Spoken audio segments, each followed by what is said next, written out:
2023 പുറത്തിറങ്ങിയ Indonesian horror action movie drama ത്രില്ലറാണ് Waktu Maghrib. ഒരു ഗ്രാമത്തിലെ കുട്ടികളെ മുഴുവൻ പിശാചിൻ്റെ കെണിയിലാവുകയും തുടർന്നുണ്ടാകുന്ന സംഭവ വികാസങ്ങളാണ് ഈ സിനിമ പറയുന്നത്. ഇനി നമുക്ക് നേരെ സിനിമയിലേക്ക് വരാം. 3 കൂട്ടുകാർ ചേർന്ന് കുട്ടിയും കോലും കളിച്ചുകൊണ്ടിരിക്കുകയാണ്. സമയം സന്ധ്യമായപ്പോൾ തന്നെ കൂട്ടത്തിലുള്ള പെൺകുട്ടി ആൺകുട്ടികളോട് പറയുന്നുണ്ട്, മതി നമുക്ക് വീട്ടിൽ പോകാം, സന്ധ്യയായി എന്ന്. പക്ഷെ അവന്മാരാവട്ടെ ഇതൊന്നും മൈൻഡ് ചെയ്യാതെ കളി അങ്ങനെ തുടർന്നുകൊണ്ടിരിക്കുകയാണ്. പെട്ടെന്നാണ് ഒരുത്തൻ കോലടിച്ച് കാട്ടിനുള്ളിലേക്ക് തെറിപ്പിക്കുന്നത്. ആ കോലെടുക്കാൻ വേണ്ടി കൂട്ടത്തിൽ ഒരുത്തൻ പോവും. ഇവനാണ് കർത്താവ്. പെൺകുട്ടിയാവട്ടെ തിരിച്ച് വീട്ടിലേക്ക് പോകും. പക്ഷേ ഈ പോകുന്ന വഴിയിൽ പെൺകുട്ടി പെട്ടെന്നൊരു പാട്ട് കേട്ട് അങ്ങനെ നിൽക്കും. കുറച്ച് കഴിഞ്ഞ് ആ പാട്ടിലേക്ക് ശ്രദ്ധിക്കുമ്പോഴാണ് അതൊരു പിശാചിൻ്റെ പാട്ടാണെന്നും അപ്പോഴേക്കും ഒരു പിശാച് വന്ന് ഈ പെൺകുട്ടിയുടെ കാല് വലിച്ച് കാട്ടിനുള്ളിലേക്ക് കൊണ്ടുപോകും. കോലെടുക്കാൻ പോയ ആൺകുട്ടിയാവട്ടെ ആ കോല് വീണ കുഴിയിലേക്ക് കൈയിട്ടതും ആ കുഴിയിൽ നിന്ന് ഒരു 2 കൈകൾ ഉയർന്നു വന്നുകൊണ്ട് ഇവൻ്റെ കൈ അകത്തേക്ക് വലിക്കുകയും വിരലുകൾ മുറിച്ചെടുത്തു കൊണ്ടുപോവുകയും ചെയ്യും. ഇതാണ് സിനിമയുടെ ആദ്യ ഭാഗം. പിന്നീട് 30 വർഷം കഴിഞ്ഞുള്ള കഥയാണ് സിനിമ പറയുന്നത്. സ്കൂളിലെ 2 സ്ഥിരം ഉഴപ്പന്മാരാണ് കൂട്ടുകാരായ ആദിയും സാമാനും.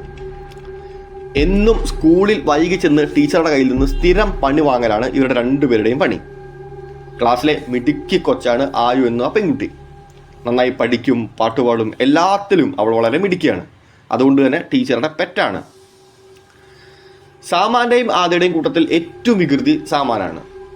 സാമാൻ്റെ വീട്ടിൽ ചേട്ടനും സാമാന് ഒരു മുത്തശ്ശി മാത്രമാണുള്ളത്. സാമാൻ്റെ ചേട്ടൻ കഷ്ടപ്പെട്ട് ശേഖരിക്കുന്ന തേൻ തൊട്ടടുത്തുള്ള കടയിൽ പോയി കൊണ്ടുകൊടുക്കാൻ പോലും സാമാന്യ സമയമില്ല. ഈ സിനിമയുടെ തുടക്കത്തിൽ കൈ നഷ്ടപ്പെടുന്ന ഒരു കുട്ടിയുണ്ടെന്ന് പറഞ്ഞല്ലോ, ആ കുട്ടി ഇപ്പോൾ വലുതായി. കർത്ത എന്നാണ് പേര്, ഞാൻ നേരത്തെ പറഞ്ഞത് തന്നെ. പക്ഷെ കർത്ത ആ സംഭവത്തിന് ശേഷം അങ്ങനെ നാട്ടിലേക്കൊന്നും പുറത്തിറങ്ങാറില്ല. ആ കാടിനുള്ളിൽ തന്നെ ഒരു കുടിൽ കെട്ടിയാണ് താമസം. ഈ ആൾക്കാരുടെ വിശ്വാസത്തിൽ കർത്തയ്ക്ക് മാനസികമായിട്ടുള്ള പ്രശ്നമാണെന്നാണ് ആളുകൾ ധരിക്കുന്നത്. അതുകൊണ്ട് തന്നെ കർത്ത നാട്ടിലെ ആരുമായും അത്തരത്തിൽ കൂട്ടുകൂടാൻ തയ്യാറായിട്ടില്ല. എന്നാൽ നമ്മുടെ സ്കൂളിലെ മിടുക്കിക്കുട്ടിയായ നേരത്തെ പറഞ്ഞ ആയു ഇടയ്ക്കിടെ ഈ കർത്തയെ പോയി കാണും. മാത്രമല്ല കർത്തയ്ക്ക് വേണ്ട ഭക്ഷണങ്ങൾ കൊണ്ടുപോയി കൊടുക്കുകയും ചെയ്യും. പക്ഷേ രാത്രിയാവുമ്പോൾ കർത്ത പെട്ടെന്ന് തന്നെ ആയുവിനെ തിരിച്ച് വീട്ടിലേക്ക് പറഞ്ഞേക്കാറാണ് പതിവ്. എന്തായാലും നമ്മുടെ സാമാന് മുത്തശ്ശിയോട് ഭയങ്കര ഇഷ്ടമാണ്. എത്രയൊക്കെ വികൃതിയാണെങ്കിലും വീട്ടിലെ സാമാൻ നല്ല പുള്ളിയാണ്. അതുകൊണ്ട് തന്നെ മുത്തശ്ശിക്ക് ഇങ്ങനെ ഭക്ഷണം കൊടുത്തുകൊണ്ടിരിക്കുമ്പോഴാണ് ചേട്ടൻ ജോലിയൊക്കെ കഴിഞ്ഞ് വീട്ടിലേക്ക് എത്തി നോക്കുമ്പോഴത് ആ തേൻ കൊട്ട അവിടെ തന്നെ ഇരിക്കുന്നുണ്ട്. ഈ തേൻ കടയിൽ കൊണ്ടുപോയി കൊടുക്കാത്തതിന് സാമാന് നിരന്തര നിരിപിരി അടി കൊടുക്കും. എന്നിട്ട് പറയും, അടുത്ത തവണ ഞാൻ വരുമ്പോൾ തേൻ കൊട്ട ഇവിടെ ഉണ്ടെങ്കിൽ ബാക്കി അപ്പ പറയാമെന്ന്. സാമാൻ ഇതിൽ ഭയങ്കര സങ്കടമാണെങ്കിലും താൻ ചെയ്തത് തെറ്റാണെന്നുള്ള ഒരു തിരിച്ചറിവ് സാമാൻ അപ്പോൾ വരും. അങ്ങനെ ഒരു ദിവസം രാത്രി സാമാനും ആദ്യം കൂടി തൊട്ടപ്പുറത്തെ നാട്ടിൽ സർക്കസ് ഉണ്ട് എന്നത് കാണാൻ പോകുന്നൊക്കെ പറഞ്ഞ് പ്ലാൻ ഇട്ട് സർക്കസ് കാണാൻ പോകും. വഴിയിൽ കണ്ട ഒരു വണ്ടിക്ക് ലിഫ്റ്റ് അടിച്ചുകൊണ്ടാണ് 2 പേരും കയറി പോകുന്നത്. നേരത്തെ പറഞ്ഞ പോലെ തന്നെ സന്ധ്യാസമയങ്ങളിൽ ആ നാട്ടിലെ കുട്ടികൾ അങ്ങനെ പുറത്തേക്ക് ഇറങ്ങാറില്ല. വികൃതിയായ സാമാൻ ആദ്യം പൊക്കി സർക്കസ് കാണാൻ പോകാനുള്ള തയ്യാറെടുപ്പിലാണ്. ആ യാത്രയിൽ അങ്ങനെ സാമാൻ പറയും, നമ്മുടെ ആ ടീച്ചർ മരിച്ചു പോയിരുന്നെങ്കിൽ എത്ര സമാധാനമായിരുന്നു, പിന്നെ ആരും പേടിക്കണ്ടല്ലോ, സ്കൂളിൽ അടിച്ചു പൊളിക്കാന്നൊക്കെ 2 പേരും അങ്ങനെ പരസ്പരം സംസാരിച്ചുകൊണ്ടിരിക്കുമ്പോഴാണ് പെട്ടെന്ന് ടീച്ചർ വീട്ടിലേക്ക് എത്തുന്നത്. ടീച്ചറുടെ വീട്ടിലെ സീനാണ് പിന്നീട് കാണിക്കുന്നത്. അതായത് ടീച്ചർ അങ്ങനെ വീട്ടിലിരുന്ന് നോട്ടുകൾ എഴുതിക്കൊണ്ടിരിക്കുകയാണ്. അപ്പോഴാണ് പെട്ടെന്ന് ഒരു വാതിൽ മുട്ടി കേൾക്കുന്നത്. ടീച്ചർ പെട്ടെന്ന് വാതിൽ പോയി തുറന്നു നോക്കുമ്പോഴും ആരെയും കാണുന്നില്ല. വീണ്ടും ടീച്ചർ വാതിൽ കുറ്റിയിട്ട് തിരിച്ച് അതേ കസാരയിൽ വന്നിരിക്കുമ്പോഴാണ് കുറ്റിയിട്ട വാതിൽ വീണ്ടും താനേ തുറക്കുന്നതായി ടീച്ചർ കാണുന്നത്. പെട്ടെന്ന് ടീച്ചർക്ക് പേടിയാവും. ടീച്ചർ തിരിഞ്ഞു നോക്കുമ്പോഴാണ് ഒരു ഭീകര സത്വം ടീച്ചർ നോക്കിക്കൊണ്ട് നിൽക്കുന്ന ടീച്ചർ കാണുന്നത്. ടീച്ചർ നേരെ ഓടി വാതിൽ തുറന്ന് വീഴുന്നതും പടിയിൽ തട്ടി ടീച്ചർ മുറ്റത്തേക്ക് വീഴും. പിന്നീട് കാണുന്നത് ഈ ഭീകര സത്വം ടീച്ചറെ കൊല്ലുന്നതാണ്. കിടിലൻ സീനാണ്. രാത്രിയിൽ ഒറ്റയ്ക്ക് കണ്ടു കഴിഞ്ഞാൽ ശരിക്കും കിളി പോകും. എന്തായാലും ടീച്ചറുടെ ശവസംസ്കാരത്തിന് നാട് മുഴുവൻ എത്തിയിട്ടുണ്ട്. ടീച്ചറുടെ കുട്ടികളും ടീച്ചർ ഇഷ്ടപ്പെടുന്ന നാട്ടുകാരും എല്ലാവരും ആ ഗ്രാമത്തിലെ തലവൻ എല്ലാവരും ഉണ്ട്. അങ്ങനെ സാമാൻ ടീച്ചറുടെ ശവശരീരത്തിനടുത്ത് ഇങ്ങനെ ഇരിക്കുമ്പോഴാണ് പെട്ടെന്ന് ടീച്ചറുടെ ശവശരീരത്തിൽ നിന്ന് ഒരു ഭീകര രൂപം വന്ന് സാമാനെ നോക്കുന്നതായിട്ട് സാമാന് തോന്നുന്നത്.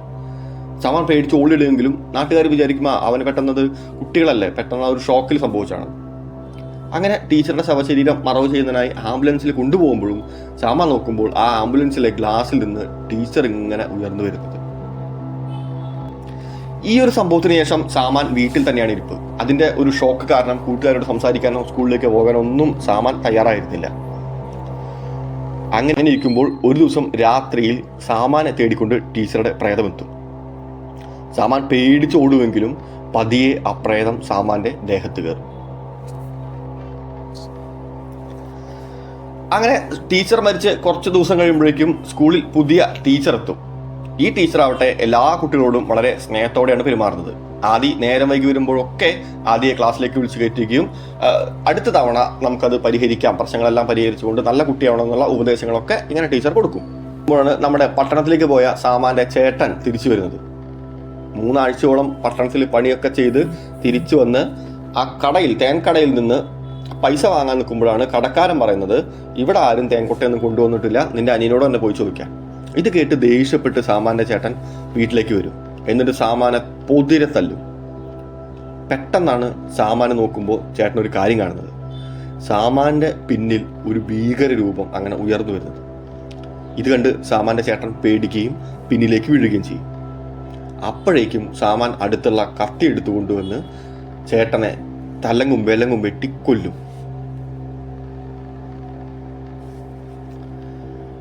പിറ്റേ ദിവസം നേരം പുലരുന്നു. ഈ കടയുടെ വാതിൽ ആരോ മുട്ടുന്നത് കണ്ടാണ് കടക്കാരനും മകളും പുറത്തേക്ക് ഇറങ്ങുന്നത്. നമ്മൾ നേരത്തെ പറഞ്ഞല്ലോ മിടുക്കിയായിട്ടുള്ള ആയു എന്ന് പറയുന്നത്. ഈ ആയുവിന്റെ അച്ഛൻ്റെയാണ് ഈ കട. അപ്പൊ കേട്ട് വാതിൽ തുറന്നു നോക്കുമ്പോഴാണ് ഈ തേനിന്റെ പാത്രത്തിൽ നിറയെ ചോരയുമായി ഈ സാമാൻ അവിടെ നിൽക്കുന്നത് കാണുന്നത്. ഇത് കണ്ട് കടക്കാരനും ആയുവും പേടിക്കും. അതേ സമയത്ത് തന്നെ ആയുവിനും ചില സംഭവങ്ങൾ കണ്ടു തുടങ്ങും. അതായത് സ്കൂളിലെ ആ പഴയ മരിച്ച ടീച്ചറുടെ പ്രേതം തന്നെ പിന്തുടരുന്നുണ്ടെന്ന് ആയുവിന് മനസ്സിലാവും. എന്തായാലും ആ കടയിലെ സംഭവത്തിന് ശേഷം കടക്കാരൻ നാട്ടിലെ പ്രമുഖനെയും അതുപോലെ തന്നെ ഗൂർക്കയും കൂട്ടി സാമാന്റെ വീട്ടിലേക്ക് പോകും. വീടിന്റെ വാതിൽ തുറന്നതും അവർ ഞെട്ടും. സാമാന്റെ മൃതദേഹം അങ്ങനെ ഈച്ചയാർത്ത് കിടക്കുന്ന കാഴ്ചയാണ് അവർ കാണുന്നത്. ഇത് കണ്ട് കൂട്ടത്തിലുണ്ടായിരുന്ന ആദി പേടിച്ച് പുറത്തേക്ക് ഓടും. അങ്ങനെ ഓടി ഓടി നിൽക്കുമ്പോഴാണ് ഒരു പുഴയുടെ കരയിൽ സാമാൻ ഇങ്ങനെ നിൽക്കുന്നത് കാണുന്നത്. ആ സാമാന്റെ ദേഹത്ത് പ്രേതം അങ്ങനെ കയറിയിട്ടുണ്ട്. ആദി അടുക്കും തോറും ആദിയെ പിടികൂടാൻ നിൽക്കുമ്പോഴേക്കും ബാക്കിയുള്ള ആളുകൾ വരുന്നത് കാരണം സാമാൻ അവിടെ ബോധം കെട്ട് വീഴുന്നു. അങ്ങനെ നാട്ടുകാരെല്ലാവരും കൂടി ചേർന്ന് സാമാനെ ഒരു വിധത്തിൽ വീട്ടിലെത്തിക്കും. എങ്കിലും സാമാൻ ആരോടും മിണ്ടാൻ തയ്യാറാവില്ല. എന്തായാലും ഒരു കൊലപാതകം നടന്ന സ്ഥിതിക്ക് പോലീസിനെ കൊണ്ടുവരണമെന്ന് പൊതുവെ നാട്ടിൽ ആവശ്യം വരും. അപ്പോഴാണ് നമ്മുടെ പുതിയ ടീച്ചർ ഈ ഗ്രാമത്തിലെ മുഖ്യനോട് പറയും, എനിക്ക് ആ സാമാനോടൊന്ന് സംസാരിക്കണം എന്നൊക്കെ പറയും. അവരാദ്യം എതിർക്കുമെങ്കിലും പിന്നീട് ടീച്ചറല്ലേ സംസാരിക്കട്ടെ എന്ന് വിചാരിക്കും. ടീച്ചറെ സംസാരിക്കാൻ വിടും. ടീച്ചർ സാമാനോട് കാര്യങ്ങളൊക്കെ സംസാരിക്കും. അപ്പോഴേക്കും നഗരത്തിൽ നിന്ന് പോലീസ് എത്തി വാതിൽ തുറക്കുമ്പോഴാണ് കാണുന്നത് സാമാൻ അവിടെ കയറിൽ തൂങ്ങി നിൽക്കുന്നു. ഇത് കണ്ട് നാട് മുഴുവൻ ഞെട്ടും. എന്തായാലും സാമാന്റെയും സാമാന്റെ ചേട്ടന്റെയും മരണത്തോടു കൂടി തന്നെ നാടിപ്പോൾ ഏതാണ്ട് ഭീതിയിലാണുള്ളത്. സ്കൂളിൽ പരീക്ഷയാവാറായി. അതുകൊണ്ട് തന്നെ ആദ്യം ഇപ്പോൾ അങ്ങനെ സ്കൂളിലേക്ക് പോകാറില്ല, സാമാനില്ലാത്തതുകൊണ്ട് തന്നെ. പക്ഷെ ആദ്യയെ നമ്മുടെ പുതിയ ടീച്ചർ സ്കൂളിലേക്ക് വിളിച്ച് രാവും പകലും ഒക്കെ അങ്ങനെ സ്പെഷ്യൽ ക്ലാസ് കൊടുത്തുകൊണ്ട് പരീക്ഷയ്ക്ക് പഠിക്കാനുള്ള തയ്യാറെടുപ്പുകളൊക്കെ നടത്തിക്കൊണ്ടിരിക്കുകയാണ്. അങ്ങനെ പെട്ടെന്നൊരു ദിവസം രാത്രിയിൽ ഇരിക്കുമ്പോഴാണ് ആദ്യ കാണുന്നത് ഈ സ്കൂളിലെ വരാന്തയിൽ സാമാന്റെ പ്രേതം വരുന്നത്. ഈ സാമാന്റെ പ്രേതത്തെ കാണുകയും അത് തന്നെ പിടികൂടാൻ വരുന്നതായിട്ട് ആദിക്ക് മനസ്സിലാവുകയും ചെയ്യും. ആദി ഓടുകയും ചെയ്യുമ്പോഴേക്കും ഈ പ്രേതം ആദിയുടെ ദേഹത്ത് കയറും. ഇതിനിടെ നമ്മുടെ കർത്ത നാട്ടിൽ നടക്കുന്ന കാര്യങ്ങളൊക്കെ മനസ്സിലാവും. ഓരോ സംഭവങ്ങളും തിരിച്ചറിയുകയും അതിൽ നിന്ന് ഒരു പരിഹാരം കാണുന്നതിന്റെ ഭാഗമായി ഓരോ വീട്ടിലും രക്ഷാകവചം സ്ഥാപിക്കുന്ന രീതിയിലേക്ക് പോകും. ഇതിനിടെ ദേഹത്ത് പ്രേതം കയറി ആദി നാട്ടിലിറങ്ങി ഓരോരോ കുട്ടികളെയായി ആകർഷിച്ച് പിടിച്ചുകൊണ്ടുപോകും. ഇതോടെ തന്നെ നാട് പിന്നീട് ആകെ ഭീതിയിലാവും. കുട്ടികളൊന്നും സന്ധ്യാസമയത്ത് പുറത്തേക്ക് ഇറങ്ങാൻ മാതാപിതാക്കൾ വിടാതെയാവും. എന്തായാലും പ്രശ്നങ്ങൾ രൂക്ഷമായതോടെ തന്നെ ഈ ആയുവും ഈ കർത്തയും ചേർന്ന് നാടിനെ രക്ഷിക്കണമെന്നുള്ള ഒരു തീരുമാനമെടുക്കും. എങ്ങനെയെങ്കിലും ഈ നാടിനെ പ്രേതബാധയിൽ നിന്ന് രക്ഷിക്കുന്ന അവർ രണ്ടുപേരും കൂടി ഉറച്ച തീരുമാനത്തിലേക്ക് എത്തും. അങ്ങനെ പള്ളിയിൽ പോകുന്നതിന് വേണ്ടി ഒരു ദിവസം ആയു സന്ധ്യയ്ക്ക് പുറത്തിറങ്ങും. പെട്ടെന്നാണ് ആയുവിനെ വഴിയിൽ വെച്ചുകൊണ്ട് ഈ ആദി കൊല്ലാൻ ഓടിക്കും. അങ്ങനെ ആയുവിനെ കൊല്ലുന്നതിന് വേണ്ടി ആദി പിന്നാലെ ഓടും. പെട്ടെന്ന് ആയു ജീവരക്ഷാർത്ഥം ഒരു വീടിനകത്തേക്ക് കയറുകയും ആദി തൊട്ടു പിന്നാലെ കയറുകയും ചെയ്യും. ഈ സമയത്താണ് നമ്മുടെ ഗൂർഖ സമയോചിതമായിട്ടുള്ള ഒരു ഇടപെടൽ, ഒരു വടി എടുത്തുകൊണ്ട് ആദിയുടെ തലക്കടിക്കുകയും അങ്ങനെ ആയുവിനെ രക്ഷിക്കുകയും ചെയ്യും. ആദിയുടെ ദേഹത്ത് പ്രേതം കയറിയെന്ന് മനസ്സിലാക്കുന്ന ആദിയുടെ വീട്ടുകാരും നാട്ടുകാരും കൂടി എങ്ങനെയെങ്കിലും ആദിയെ ഈ ഒരു പ്രശ്നത്തിൽ നിന്ന് രക്ഷിക്കണമെന്ന് തീരുമാനമെടുക്കും. അങ്ങനെ പള്ളിയിൽ നിന്ന് ഇമാമിനെയൊക്കെ കൊണ്ടുവന്നുകൊണ്ട് ആദിയെ വെച്ചുകൊണ്ട് നിരന്തരമായിട്ടുള്ള പ്രാർത്ഥന നടത്തും. അങ്ങനെ ആദിയുടെ ശരീരത്തിൽ നിന്ന് പ്രേതത്തെ കളയും. ഇതിനിടെ ആദിയുടെ അച്ഛൻ വീട്ടിൽ നിന്ന് കർത്ത അവിടെ സ്ഥാപിച്ചിരുന്ന ആ ഒരു രക്ഷാതാട് കണ്ടെടുത്തുകയും ഈ കാര്യങ്ങൾക്കെല്ലാം പിന്നിൽ, അതായത് ഈ പ്രശ്നങ്ങളുടെ എല്ലാം പിന്നിൽ കർത്തയാണെന്നും കർത്തയെ ഈ നാട്ടിൽ നിന്ന് പറഞ്ഞാക്കാതെ നാട് രക്ഷപ്പെടില്ലെന്ന് തീരുമാനിക്കുകയും ചെയ്യും. ഇതെല്ലാം നാട്ടുകാർ ഇതിനൊക്കെ സപ്പോർട്ട് ചെയ്തുകൊണ്ട് നാട്ടുകാരും ആദിയുടെ അച്ഛനും കൂടി കർത്ത താമസിക്കുന്ന സ്ഥലത്തേക്ക് ചെല്ലുകയും കർത്തയെ നീതിവട്ടം പെരുമാറുകയും ചെയ്യും. അങ്ങനെ നാട്ടുകാരുടെ തല്ലുകൊണ്ടാലും കർത്ത തന്റെ കർത്തവ്യത്തിൽ നിന്നും മാറാനുള്ള ഒരു തീരുമാനമേ ഇല്ല. അങ്ങനെ കർത്ത ആയുവിനെ വീട്ടിലേക്ക് വിളിച്ചു വരുത്തിക്കൊണ്ട് പൂജിച്ച രക്ഷാതകിട് ആയുവിന് കൊടുക്കും. എന്നിട്ട് പറയും, ഈ തകിട് നീ നിന്റെ സ്കൂളിലെത്തിയ പുതിയ ടീച്ചർക്ക് കൊടുക്കണം. കാരണം അവളാണ് ഈ പ്രശ്നങ്ങളെല്ലാം പിന്നിൽ. അവൾ മനുഷ്യസ്ത്രീയല്ല, അവൾ ഒരു ജിന്നാണ്. അവളുടെ ലക്ഷ്യം കുട്ടികളാണെന്നും തന്നെ പണ്ട് പിടിക്കാമെന്ന അതേ പ്രയത്നം തന്നെ വേഷം മാറി വന്നിരിക്കുകയാണെന്നും കർത്ത ആയുവിനെ പറഞ്ഞു മനസ്സിലാക്കി കൊടുക്കും.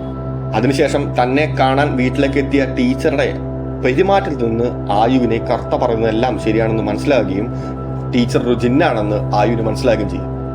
കർത്ത പറഞ്ഞ പോലെ ആ ഒരു രക്ഷാതാവിട് ആയു ടീച്ചർക്ക് കൊടുക്കുമെങ്കിലും പക്ഷെ അതുകൊണ്ട് യാതൊരു ഗുണവും ഉണ്ടാകുന്നില്ല. ഇതിനിടെ ആയു മനസ്സിലാക്കുന്ന മറ്റു ചില കാര്യങ്ങൾ, അതായത് ഈ സാമാൻ തൂങ്ങി മരിച്ചു എന്ന് നമ്മൾ പറഞ്ഞല്ലോ.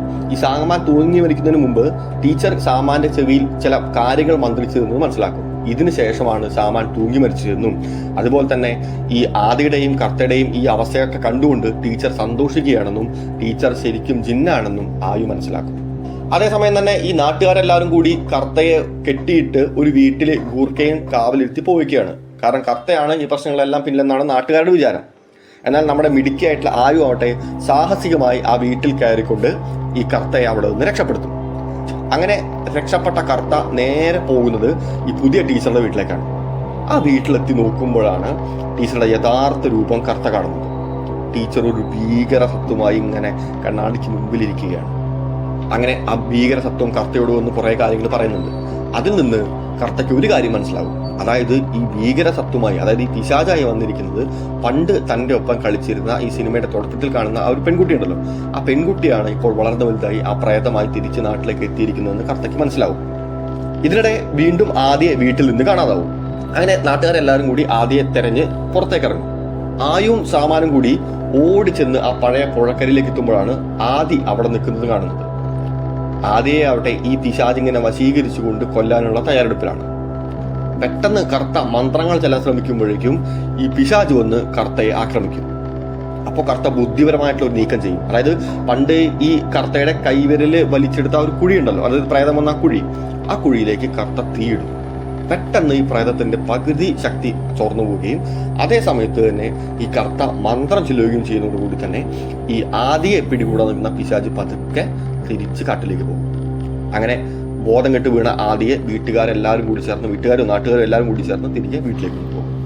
അങ്ങനെ ആയുവിന്റെയും കർത്തയുടെയും കൃത്യമായിട്ടുള്ള ഇടപെടൽ മൂലം വലിയൊരു അപകടത്തിൽ നിന്ന് ആദി രക്ഷപ്പെടുന്നു. അങ്ങനെ നാട്ടിലെ ദുരിതങ്ങളെല്ലാം തീർന്നു എന്നിങ്ങനെ വിചാരിച്ചിരിക്കുമ്പോഴാണ് പെട്ടെന്ന് സന്ധ്യാസമയത്ത് ഒരു കുട്ടി ഇതുപോലെ വീണ്ടും ഒരു പിശാചിന്റെ പാട്ട് കേൾക്കാൻ ഇടവരും. ആ പാട്ട് കേട്ട് കേട്ട് കേട്ട് കുട്ടി ഇങ്ങനെ നിൽക്കുമ്പോഴാണ് പെട്ടെന്ന് അകലെ നിന്ന് ഒരു കറുത്ത രൂപം കാണുന്നത്. നോക്കി നിൽക്കുമ്പോഴേക്കും ആ രൂപം വന്ന ആ കുട്ടിയെ ആക്രമിക്കും. ഇതോടുകൂടി ആ സിനിമ അവസാനിക്കുകയാണ്. വളരെ മനോഹരമായിട്ടുള്ള സിനിമയാണ്. ഒറ്റയ്ക്ക് നമ്മളിരുന്ന് കണ്ടു കഴിഞ്ഞാൽ തീർച്ചയായിട്ടും പേടിക്കും. മാത്രമല്ല വളരെ രസകരമായിട്ടുള്ള ദൃശ്യ വിരുന്ന് തന്നെയാണ് ഈ സിനിമ ഒരുക്കിയിരിക്കുന്നത്.